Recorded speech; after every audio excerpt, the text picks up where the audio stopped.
Hello, good morning, students. Myself, Meenakshi Trivedi, and in BBA SAP 4, you have one of the subject named Entrepreneurship Development and Ethics. This time's university has introduced altogether a new subject in your semester, that is a PPR, product project report. You have to prepare a particular project report. In this particular project report, you have to select the product, and then you have to fill expected data, and then you have to prepare a product project report. Don't worry about a project report at all. Me, Kalpesh sir, and the Shelly madam will surely gonna guide you about the project, and will have a project guidance sessions like the routine subject sessions. Routine subject sessions જેમ તમારા રહેશે એમ જ તમારા product project report PPRના પણ lecture રહેશે. Why I am sharing this things with you right now as this is not the PPR sessions. આ PPRનો lecture નથી, છતાં હું તમારી સાથે આ વસ્તુ શું કામ શેર કરું છું? Because if whenever you prepare the PPR, whenever you start preparing your PPR, you need to have the base of this particular subject. આ સબ્જેક્ટની થિયરીનો બેઝ તમારા ત્યાં હશે. ક્લિયર? આ સબ્જેક્ટનો બેઝ છે. પહેલાં જે ઓલ્ડ સિલેબસ હતો એની અંદર બહુ જૂનો ઓલ્ડ સિલેબસ હતો, ઘણી બધી વાર ચેન્જ થયો. સૌથી પહેલાંનો જે જૂનો સિલેબસ હતો એ સેમ 6માં આ સબ્જેક્ટ આવતો હતો. 50 માર્ક્સનો સબ્જેક્ટ હતો એન્ટરપ્રિન્યોરશિપ, અને 50 માર્ક્સના PPR પ્રોજેક્ટ હતા. ત્યાર પછી લોકોએ સેમ 5ની અંદર PPR મૂકી દીધા, અને એ સબ્જેક્ટનું સ્ટડી છે, આ સબ્જેક્ટનો બેઝ છે એ સેમ 3માં મૂકી દીધો. સેમ 3માં ED આવતું હતું, અને સેમ 5માં એના જ ઉપર તમારે એના કન્સેપ્ટ ઉપર તમારે પ્રોજેક્ટ બનાવવાના આવતા હતા. પછી જે નવો સિલેબસ આવ્યો લાસ્ટ યર, એની અંદર એ લોકોએ એક કોમ્બિનેશન આપી દીધું, બહુ સ્વીટ એન્ડ શોર્ટ આ સબ્જેક્ટ કરી નાખ્યો. બહુ જ લેન્ધી હતો. એમાં ફાઇનાન્સ પણ આવતું હતું, HR પણ આવતું હતું, માર્કેટિંગ વિશે ભણવાનું પણ આવતું હતું, બધા જ સેગમેન્ટ આવતા હતા. એ બધું જ કટ કરી નાખ્યું, અને હવે એ લોકોએ આની અંદર બહુ જ બ્રીફિંગમાં મૂકી દીધું છે એન્ટરપ્રિન્યોરશિપ ડેવલપમેન્ટ અને એથિક્સ નામનો સબ્જેક્ટ આ જ વર્ષે તમારે આવ્યો છે. લાસ્ટ યર ED હતું, એન્ટરપ્રિન્યોરશિપ ડેવલપમેન્ટ, ખાલી એટલું જ હતું. ત્યાં સુધી FM પણ હતું, HR પણ હતું, માર્કેટિંગ પણ એની અંદર તમારે ભણવાનું આવતું હતું, બધી જ વસ્તુઓ આવતા હતા. All the functional area that you have to study in ED, single subject. અને સબ્જેક્ટનું નામ જ હતું ખાલી ED, એન્ટરપ્રિન્યોરશિપ ડેવલપમેન્ટ. આ વર્ષે તમારે જે ન્યૂ સિલેબસ ચેન્જીસ આવ્યો છે 19ની અંદર, એની અંદર તમારે લોકોએ નવો સિલેબસ છે એ ભણવાનો છે. આ જ વર્ષે BBA સેમ 4માં ઇન્ટ્રોડ્યુસ થયું છે. ક્લિયર? એ સબ્જેક્ટનું નામ છે entrepreneurship development and ethics. Corporate ethics નામનો સબ્જેક્ટ સેમ 6માં અને 5માં આવતો હતો લાસ્ટ ટાઈમ. એમાંથી એક યુનિટ લઈ અને એ લોકોએ સેમ 4ની અંદર મૂકી દીધું છે. સો આની અંદર તમારે 2 ફેઝ ભણવાના છે. એક તમારે ભણવાનું રહેશે ED, અને સેકન્ડ ફેઝ છે તમારે બિઝનેસ એથિક્સ ભણવાનું રહેશે. લાસ્ટ યુનિટ નંબર 4 છે એ તમારું બિઝનેસ એથિક્સનું રહેશે. As per the new syllabus you don't have to study 5 units. તમારે નવા સિલેબસ મુજબ 5 યુનિટ ભણવાના નથી, 4 યુનિટ છે. 4 યુનિટની માર્કિંગ સિસ્ટમ્સ છે એ આ વખતે કોરોનાને લીધે તમને ખબર છે કે બધા યુનિટને ઇક્વલ વેટેજ આપી દીધું હતું. 17.5 17.5ના માર્ક બધાને આપી દીધા હતા, અને સેમ 3નું પેપર તમે એવી જ રીતના લખ્યું. We don't know the further situations. આપણને હવે આગળની સિચ્યુએશન્સ વિશે કશી જ ખબર નથી. How the university will decide the paper style, that is again unknown અને અનસર્ટેન ટુ અસ. આગળ કેવી રીતના પેપર સ્ટાઇલ ડિસાઇડ થાય છે, ડિક્લેર થાય છે યુનિવર્સિટીની, એ પણ આપણને ખબર નથી. તો આપણે એવું માનીએ કે કદાચ જનરલ ઓપ્શન્સવાળું જ પેપર હોય તો પણ કદાચ યુનિવર્સિટી બધા ઇક્વલ યુનિટ્સના માર્ક્સ ડિસ્ટ્રીબ્યુટ કરે. જનરલ ઓપ્શન ન હોય તો પણ જે પણ માર્કિંગ સિસ્ટમ હશે, once we get a clarity on the marking systems I will convey you. હું તમને આપી દઈશ, કારણ કે હજી તો તમારું સેમેસ્ટર્સની શરૂઆત થઈ છે, એક્ઝામ્સને ઘણી બધી વાર છે. ત્યાં સુધીમાં હું તમને મિડ વેમાં તમને માર્ક વિશે કહી દઈશ કે કેટલા યુનિટનું કેટલા માર્ક્સ છે કયા યુનિટના. That I will convey you. Let's have a look at the syllabus આજે આપણે જોઈ લઈએ. એઝ આઈ સેડ અર્લિયર કે now you have to study 4 unit only. In your new syllabus you have to study 4 unit. Last year સુધી 5 units હતા, આ વખતથી 4 unit તમારા બેચ જે છે એને તમે એફવાયમાં 4 યુનિટ જ ભણ્યા છો, તમે એસવાયમાં પણ નવા સિલેબસ સાથે 4 યુનિટ ભણશો. યુનિટ નંબર 1 છે, that is the introduction to the entrepreneurship. જોઈ લેશું, સબ્જેક્ટનું ટાઇટલ પણ તમને ખૂબ જ સારી રીતના હું ક્લિયર કરી દઈશ, એનું ટેન્શન નહીં લેતા. અત્યારે ખાલી યુનિટના નામ સાંભળી લો. First unit, that is the introduction to entrepreneurship, concept of entrepreneurship.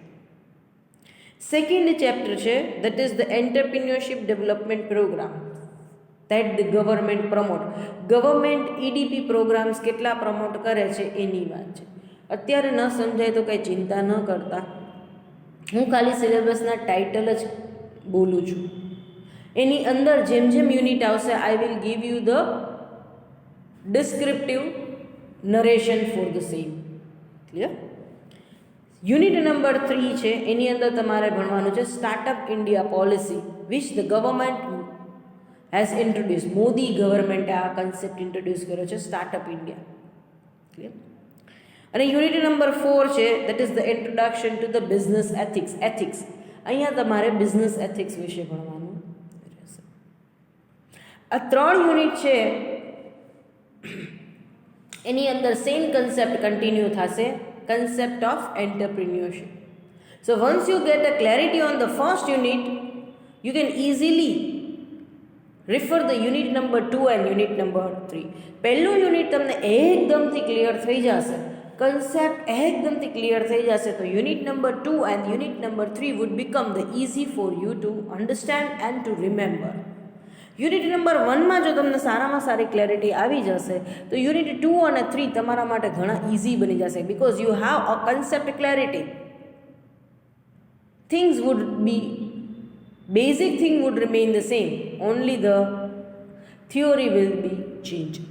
Basic thing concept same રહેશે, પણ એની અંદરના એંગલ્સ ફરશે, જોવાના દ્રષ્ટિકોણનો ફરક પડશે.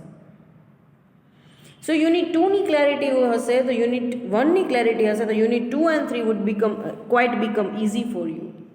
Unit 4 is altogether a new segment.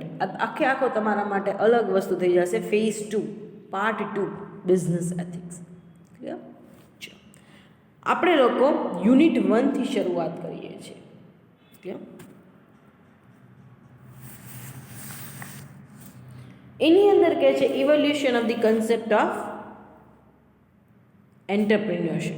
હવે પહેલાં તો આપણા કન્સેપ્ટ જ સમજી લઈએ, એન્ટરપ્રિન્યોરશિપ અને એન્ટરપ્રિન્યોર એટલે શું, આ બે વસ્તુ આપણે જોઈ લઈએ. હવે શરૂઆત આપણે કરીએ કે ભાઈ અવર ટોટ એન્ટરપ્રિન્યોરશિપ એટલે ધંધાર્થી અને એન્ટરપ્રિન્યોર એટલે ધંધાર્થી અને એન્ટરપ્રિન્યોરશિપ એટલે ધંધાની સ્થાપના કરવી, ધંધો ચલાવવો,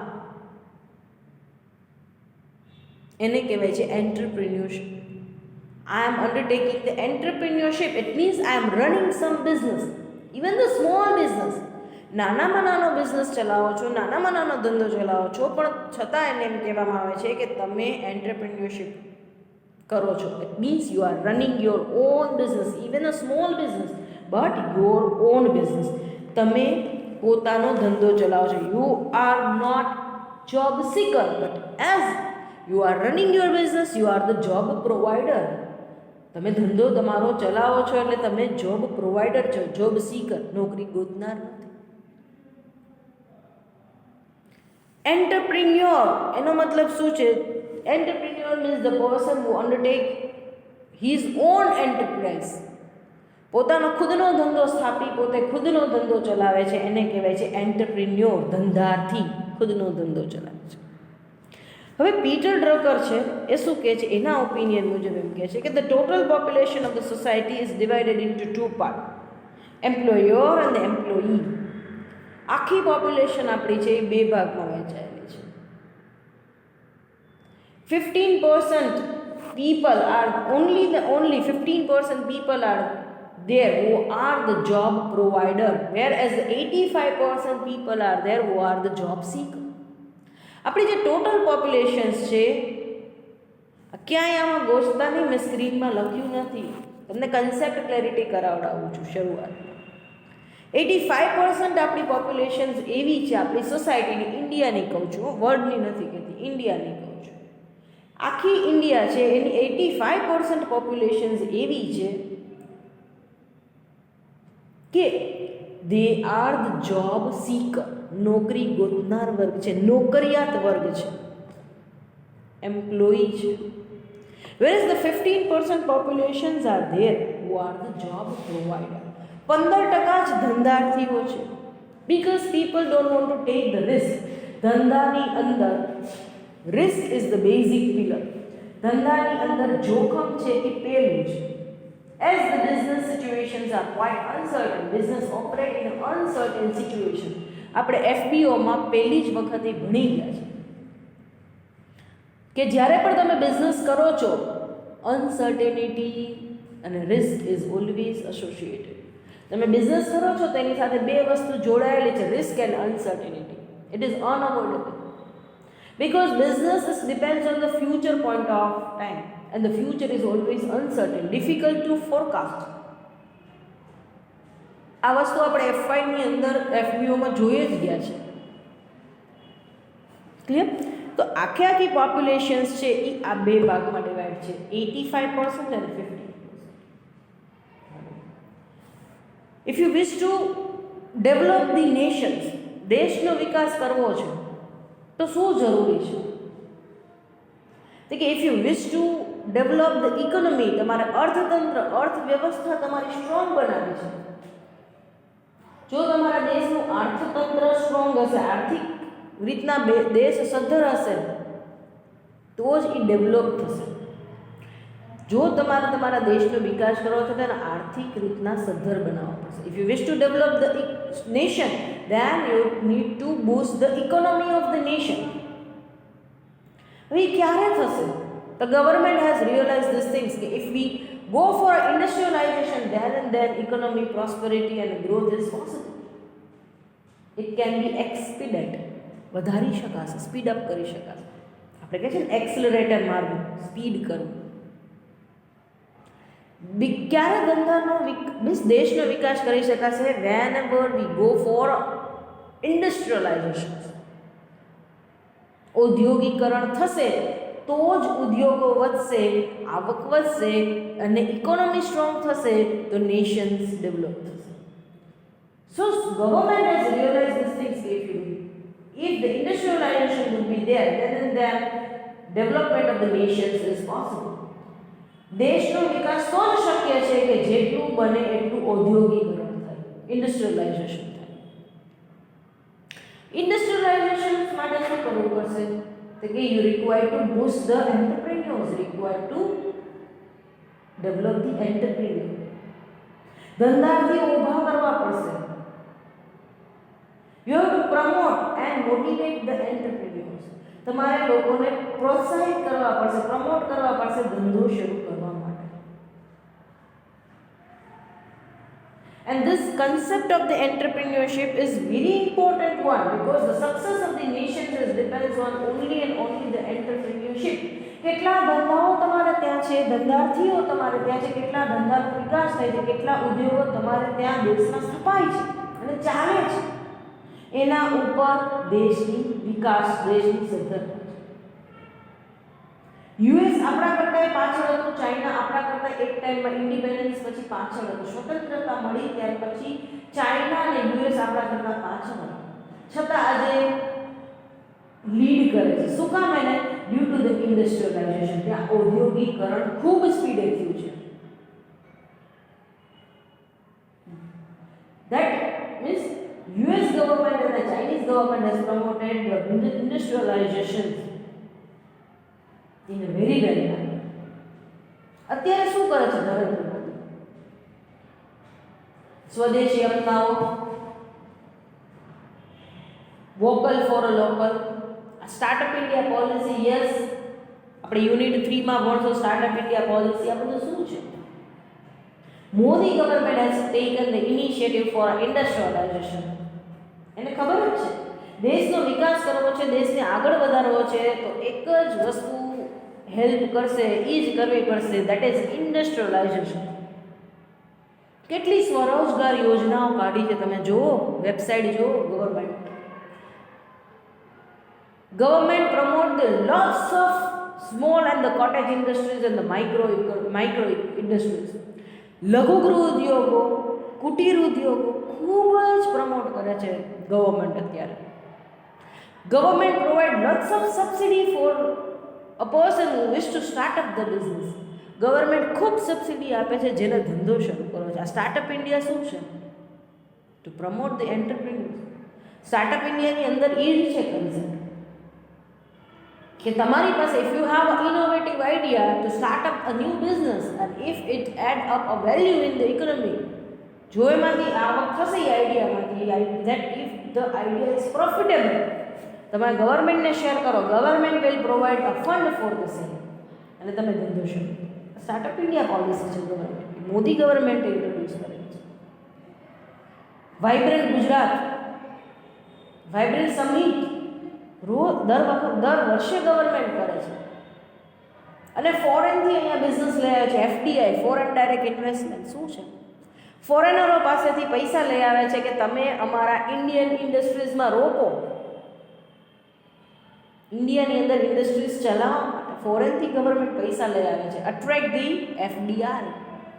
government every year attract the FDI, foreign direct investment. Foreign હુંડિયામણ લઈ આવે છે આપણા દેશની અંદર. ફોરેન ઇન્વેસ્ટરોને અટ્રેક્ટ કરે છે, અહીંયા ઇન્ડિયન ઇન્ડસ્ટ્રીઝમાં પાર્ટનરશિપ આપે છે. શું કામ એને?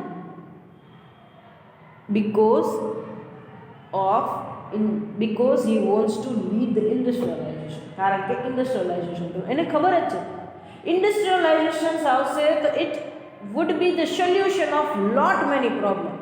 જેવું ઇન્ડસ્ટ્રીયલાઇઝેશન થશે અમુક પ્રોબ્લેમ છે એ ઓટોમેટિક સોલ્વ થઈ જશે, અને એના વગર એ પ્રોબ્લેમ સોલ્વ જ નહીં થાય. સે ફોર એક્ઝામ્પલ આ પ્રોબ્લેમ ઓફ અનએમ્પ્લોયમેન્ટ, બેરોજગારીનો પ્રોબ્લેમ. ઇન્ડસ્ટ્રીયલાઇઝેશન વગર ગવર્મેન્ટની તાકાત નથી પ્રોબ્લેમ સોલ્વ કરવાની. પોવર્ટી, ગરીબી તો જ ઘટશે, ઇન્ડસ્ટ્રીયલાઇઝેશન આવશે તો જ. To increase the per capita income, માથાદીઠ આવક તો જ વધશે જો ઇન્ડસ્ટ્રીયલાઇઝેશન આવશે. રિજનલ ડેવલપમેન્ટ, આજુબાજુના એરિયાઓ તો જ વિકાસ પામશે, તો જ ઇન્ફ્રાસ્ટ્રક્ચર ફેસિલિટીઝ આવશે, દેશનું માળખું તો જ બંધાશે જો ઇન્ડસ્ટ્રીયલાઇઝેશન, ઔદ્યોગિકરણ થશે તો. ટુ ઇન્ક્રીઝ ધ જીડીપી, જીડીપીની અંદર ગ્રોથ રેટ તો જ વધશે જો ઇન્ડસ્ટ્રીયલાઇઝેશન આવશે તો. દેશની આવકમાં તો જ વધારો થશે ઇન્ડસ્ટ્રીયલાઇઝેશન આવશે તો. Two increase the foreign exchange, વિદેશી હુંડિયામણમાં તો જ વધારો આવશે જો ઇન્ડસ્ટ્રીયલાઇઝેશન થશે અને આપણે બધી પ્રોડક્ટો વધારે પડતી એક્સપોર્ટ કરશું. આપણે ઇન્ડસ્ટ્રીયલાઇઝેશન કરશું, ઔદ્યોગિકરણ કરશું, આપણે ઉત્પાદન વધારશું અને એ ઉત્પાદનનું નિકાસ કરશું તો આપણને વિદેશી હુંડિયામણ મળશે. So to increase the foreign exchange. આ બધી જ વસ્તુના બધા જ પ્રોબ્લેમના સોલ્યુશન શું છે? ઇન્ડસ્ટ્રીયલાઇઝેશન. સો મોદી ગવર્મેન્ટ શેના પાછળ પડી છે? To increase the industries, go for industrialization. So industrialization ને maximum priority આપવામાં આવે છે. To develop the concept of entrepreneurship,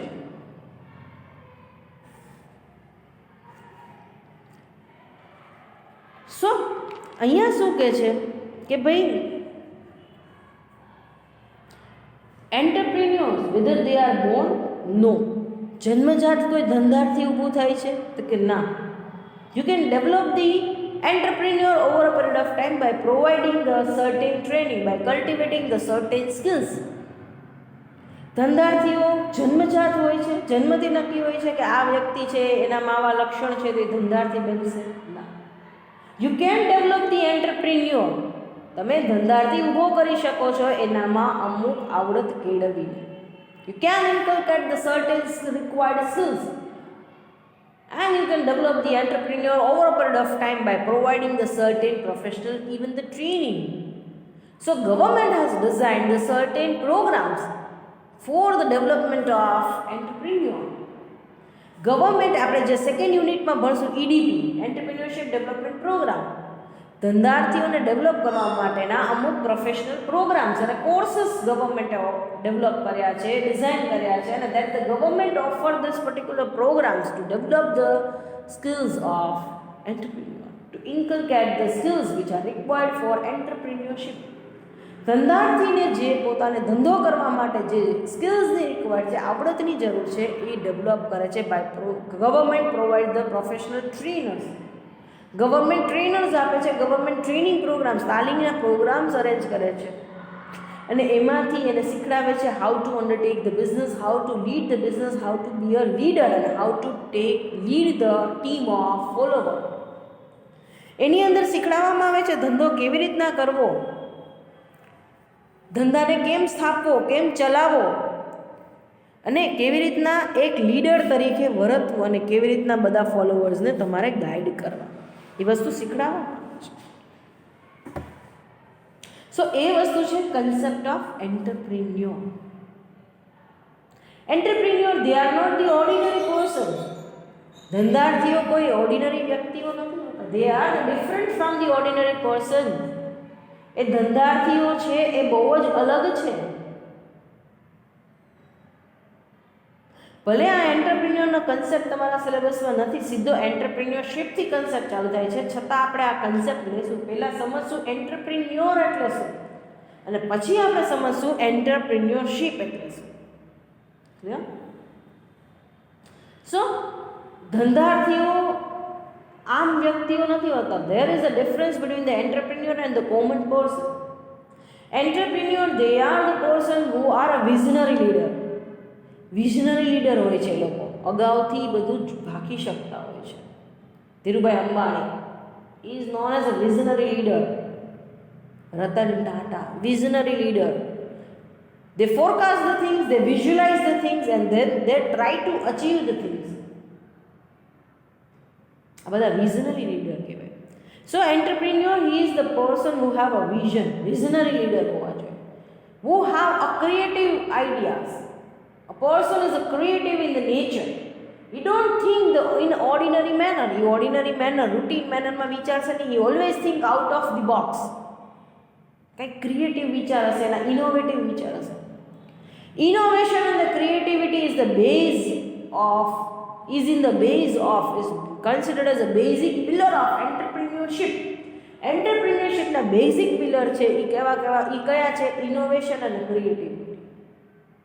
Entrepreneur must be a creative in the nature. He must be an innovator in the nature. He always think of something new and something different. He always કંઈક નવું વિચારતો હોવો જોઈએ, કંઈક નવું કરતો હોવો જોઈએ, કંઈક અલગ વિચારતો હોવો જોઈએ. He always has an aim to achieve the things. He always be ready to take the risk. He must be the risk taker, not risk aversion. Risk લેવાવાળો વ્યક્તિ હોવો જોઈએ. રિસ્કથી ડરે એવો નહીં. ચેલેન્જ લેવાવાળો, ચેલેન્જ એક્સેપ્ટ કરવાવાળો હોવો જોઈએ. એને રોજ એકને કામ કરવું નહીં ગમે. He is the person. કેવા લોકો ધંધો કરી શકે એની વાત કરું છું. ક્રિએટિવ થિંકિંગ હોય, ઇનોવેશનમાં હોય, થિંકિંગમાં નવું કંઈક લઈ આવવાની ભાવના હોય, નવું નવું વિચારવાની શક્તિ ધરાવતા હોય, આવડત ધરાવતા હોય. He is the hard worker. He like to work 24/7, 365 days. એના માટે કોઈ રવિવાર છે જ નહીં. કોઈ વર્કિંગ અવર્સ એના માટે ફિક્સ છે જ નહીં. રાત દિવસ એના માટે સરખા જ છે. કામ કરો બસ. 365 days. Hard worker, smart worker. આપણે તો 2 કલાક કામ કરી લે તેને ઓ બહુ કામ કરી લીધું ના, એ થિંકિંગ નહીં. He always wanted to do a work, hard worker person છે. He is the person who like to take and accept the challenges. એને મોનોટોનસ એક ધારું કામ ગમશે નહીં કે રોજ આવી આ જ ફાઇલ ખોલો અને આ જ રીતના કામ કરો, એવું કામ નહીં ગમે. Always wanted to take up with the challenges, રોજ નવા ચેલેન્જીસ કામ કરવા, ચેલેન્જિંગ એક્સેપ્ટ કરવી, ચેલેન્જ એક્સેપ્ટ કરવી ગમશે, રિસ્ક લેવો ગમશે, ચેલેન્જિંગ ટાસ્ક ગમશે. Where he is able to exhibit his talent, એને એવા કામ કરવા ગમશે કે જ્યાં એની આવડતનો દેખાવ કરી શકે છે, આવડત દેખાડી શકે છે, એવા કામ કરવા એને ગમશે. Clear? He is the strong leader, એનામાં ખૂબ સરસ લીડરશિપ ક્વોલિટી હોવી જોઈએ. He will not consider himself as a owner of the business but rather he is consider himself as a leader of the business. એ ધંધાનો માલિક છે એમ નહીં વર્તે, એનો લીડર છે એમ તરીકે વર્તે. માલિક છે એમ કરીને બેસી બધાના ઉપર હુકમ નહીં ચલાવે. He will lead the team, guide and direct the followers. So એ પોતે માલિક છે, ઓનર છે એમ નહીં વર્તે, લીડર છે એમ વર્તે. Clear? So if V develop the entrepreneur then and then nation's development is possible. દેશનો વિકાસ તો શક્ય છે કે બને એટલા ધંધાર્થીઓને ધંધાર્થીઓને ઊભા કરો, એવા વ્યક્તિઓને ઊભા કરો જે ધંધો કરવા માટે ઈચ્છે છે, જે ધંધો સક્સેસફુલી ચલાવી શકે છે, એવા વ્યક્તિઓને ઊભા. So develop the spirit of entrepreneurship. Clear? એ ધંધો ચલાવો એ શું છે? That is the spirit of entrepreneurship. Clear? So હવે આપણે નેક્સ્ટ લેક્ચરની અંદર આપણે આ ટોપિક સ્ટાર્ટ કરશું, evolution of the concept of entrepreneurship. Clear? ચલો, is there any doubt with the today sessions? જો કોઈ ડાઉટ હોય તો જોટ ડાઉન કરતા જજો, ડાઉટ એક બુક બનાવતા જજો, એની અંદર બધા જ તમારા ડાઉટ જોટ ડાઉન કરતા જજો. Letter on when we have interactive sessions, I will try to sort out all your doubts. So thank you so much for today's sessions. Thank you.